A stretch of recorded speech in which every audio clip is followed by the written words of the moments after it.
अधिक मास पुरुषोत्तम मास महात्म्य कथा अध्याय 18। नारद जी बोले, हे तपोनिधे।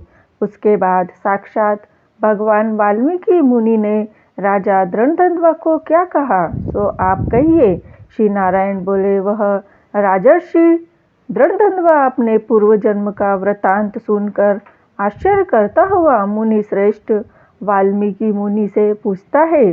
दृढ़ बोला, हे ब्राह्मण, आपके नवीन नवीन सुंदर अमृत के समान वचनों को बार बार पान कर कर भी मैं तृप्त नहीं हुआ, इसलिए पुनः उसके बाद का वृतांत कहिए। वाल्मीकि मुनि बोले, हे जगतीपते, इस प्रकार उस ब्राह्मण के विलाप करते समय गर्जना से दसों दिशाओं को गुंजित करता हुआ असमय में होने वाला मेघ आया, पर्वतों को कांपने के समान तीक्ष्ण स्पर्शों वाला वायु बहने लगा और बिजली अत्यंत चमकती हुई अपनी आवाज से 10 दिशाओं को पूर्ण करती हुई इस तरह 1 मास तक वृष्टि हुई, जिस जल से पृथ्वी भर गई, परंतु पुत्र शोक रूप अग्नि के ताप से संतप्त वह ब्राह्मण कुछ भी नहीं जान सका, न तो जलपान किया और न भोजन किया, केवल हे पुत्र इस प्रकार कहकर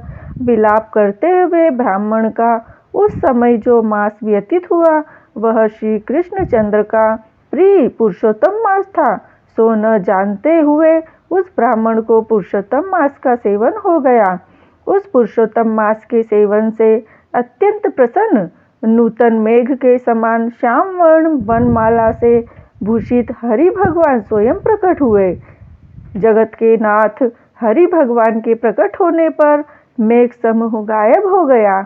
उस ब्राह्मण ने पुरुषोत्तम श्री कृष्णचंद्र को देखा। दर्शन होने के साथ ही गोद में लिए हुए पुत्र के शरीर को जमीन पर रखकर स्त्री सहित ब्राह्मण श्री कृष्ण भगवान को दंडवत नमस्कार करता हुआ हाथ जोड़कर श्री कृष्ण भगवान के सामने खड़ा होकर श्री कृष्ण भगवान ही हमारे रक्षक हो ऐसा विचार करता हुआ भगवान भी पुरुषोत्तम की सेवा से प्रसन्न हो अमृत की वृष्टि करने वाली अत्यंत मधुर वाणी से बोले। श्री हरि भगवान बोले, भो सुदेव, तुम धन्य हो। इस समय आप भाग्यवान हो। तुम्हारे भाग्य के वर्णन करने में त्रैलोक्य में कौन समर्थ है। हे वस्त, हे तपोधन, जो तुम्हारा होने वाला है उसको हम कहेंगे। तुम सुनो हे ब्राह्मण, 12,000 वर्ष की आयु वाला पुत्र तुमको होगा। इसके बाद तुमको पुत्र से होने वाले सुख में संदेह नहीं है। हे द्विजोत्तम, प्रसन्न मन से मैंने यह पुत्र तुमको दिया है। हमारे प्रसाद से होने वाले तुम्हारे पुत्र सुख को देखकर हे द्विजोत्तम, देवता, गंधर्व और मनुष्य लोग पुत्र सुख की इच्छा करने वाले होंगे। इस विषय में तुमसे प्राचीन इतिहास में कहूँगा, जिस इतिहास को पहले मार्कंडेय मुनि ने राजा रघु से कहा था। प्रथम कोई श्रेष्ठ मन वाले धनुर नामक मुनीश्वर लोकों को पुत्र रूप मानसिक चिंता से जले हुए देखकर दुखित हुए और अमर पुत्र की इच्छा करके दारुण तप करने लगे। 1000 वर्ष बीत जाने पर धनुर मुनि से देवता लोग बोले, हे मुनीश्वर, तुम्हारे कठिन तप से हम सब प्रसन्न हैं, इसलिए अपने मन के अनुसार श्रेष्ठ वर मांगो। श्री नारायण बोले, देवताओं के अमृत तुल्य इस वचन को सुनकर उन तपोधन धनुर नामक मुनि ने बुद्धिमान और अमर पुत्र को मांगा। उस ब्राह्मण से देवताओं ने कहा कि पृथ्वी में ऐसा पुत्र नहीं है। तब धनुर मुनि ने देवताओं से कहा कि अच्छा ऐसा पुत्र दो जिसके आयु की मर्यादा बंदी हो। देवताओं ने कहा कि कैसी मर्यादा चाहिए, कहो। इस पर उस मुनि ने भी कहा कि यह महान पर्वत जब तक रहे तब तक उसकी आयु होवे, ऐसा ही हो। इस प्रकार कहकर इंद्रादि देवता स्वर्ग को चले गए। धनुर्शर्मा ने थोड़े समय में वैसा ही पुत्र को प्राप्त किया। उस मुनि का पुत्र आकाश में चंद्र के समान बढ़ने लगा। 16वें वर्ष के होने पर मुनीश्वर ने पुत्र से कहा, हे वत्स, ये मुनि लोग कभी भी अपमान करने योग्य नहीं है। इस तरह शिक्षा देने पर भी उस पुत्र ने मुनियों का अनादर किया। आयु की मर्यादा के बल से उन्मत्त उसने ब्राह्मणों का अपमान किया। किसी समय परम क्रोधी महिष नामक मुनि ने विधि से शुभ फल देने वाले शालग्राम शिला का पूजन किया। उसी समय उस बालक ने आकर शालग्राम की शिला को जल्दी से लेकर अपनी चंचलता के कारण हंसता हुआ पूर्ण जल वाले कूप में छोड़ दिया।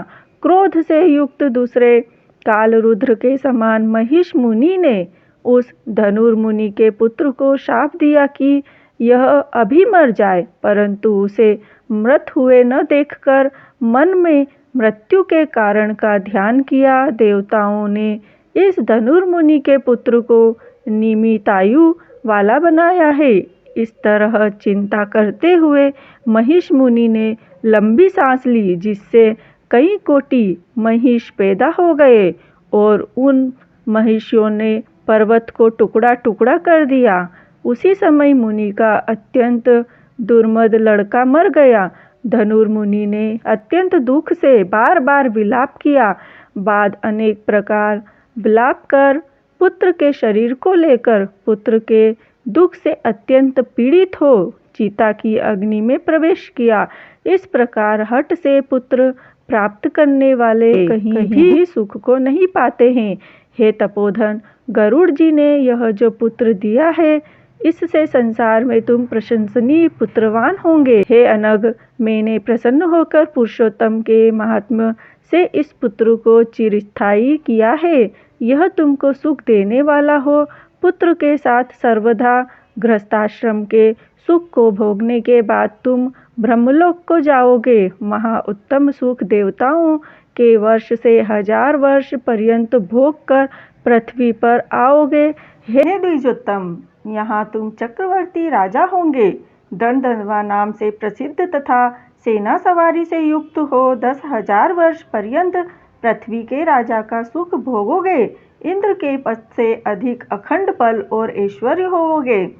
उस समय यह गौतमी स्त्री पटरानी होवेगी। नित्य पति सेवा में तत्पर और गुण सुंदरी नाम वाली होगी। राजनीति विशारद तुमको 4 पुत्र होंगे और सुंदर मुख वाली महाभागा सुशीला नाम की कन्या होगी। हे महाभागा, सुरों और असुरों को दुर्लभ संसार के सुखों को भोग कर तुम संसार रूपी समुद्र के पार करने वाले विष्णु भगवान को जब भूल जाओगे, तब हे विप्र, उस समय वन में यह तुम्हारा पुत्र शुक पक्षी होकर वट वृक्ष के ऊपर बैठकर वैराग्य पैदा करने वाले श्लोक को बार बार पढ़ता हुआ तुमको इस प्रकार बोध कराएगा। शुक पक्षी के वचन को सुनकर दुखित मन होकर घर आओगे। संसार के विषय सुखों को छोड़कर चिंता रूपी समुद्र में मग्न हे भूसुर, तुमको वाल्मीकि मुनि आकर ज्ञान कराएंगे। उनके वचन से निसंदेह हो शरीर को छोड़कर हरि भगवान के पथ को दोनों स्त्री पुरुष तुम जाओगे, जो कि मद आवागमन से रहित कहा गया है। इस प्रकार महाविष्णु के कहने पर वह ब्राह्मण बालक उठ खड़ा हुआ। हे दोनों स्त्री पुरुष ब्राह्मण पुत्र को उठा हुआ देखकर अत्यंत आनंदित हो गए। सब देवता लोग भी संतुष्ट होकर पुष्पों की वर्षा करने लगे। शुकदेव ने भी श्री हरि को और माता पिता को प्रणाम किया। उस प्रकार उस ब्राह्मण को पुत्र के साथ देखकर गरुड़ जी भी अत्यंत प्रसन्न हुए। उस समय चकित होकर ब्राह्मण ने श्री हरि भगवान को नमस्कार किया और हाथ जोड़कर हृदय में होने वाले संदेह को दूर करने के लिए हर्ष के कारण गदगद वचन से जगदीश्वर से बोला, हे हरे, मैंने 4000 वर्ष पर्यंत लगातार अत्यंत दुष्कर तप किया।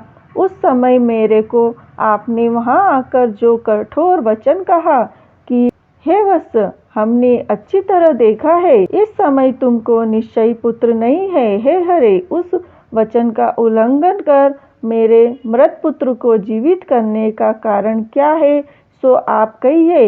इति श्री वृद्धनारदी पुराणे पुरुषोत्तम मासे महात्म्ये 18 अध्याय संपूर्ण। राधे राधे। यह वीडियो, यह कथा आपको अच्छी लगी तो प्लीज़ लाइक, सब्सक्राइब और शेयर कीजिएगा। जय श्री कृष्णा।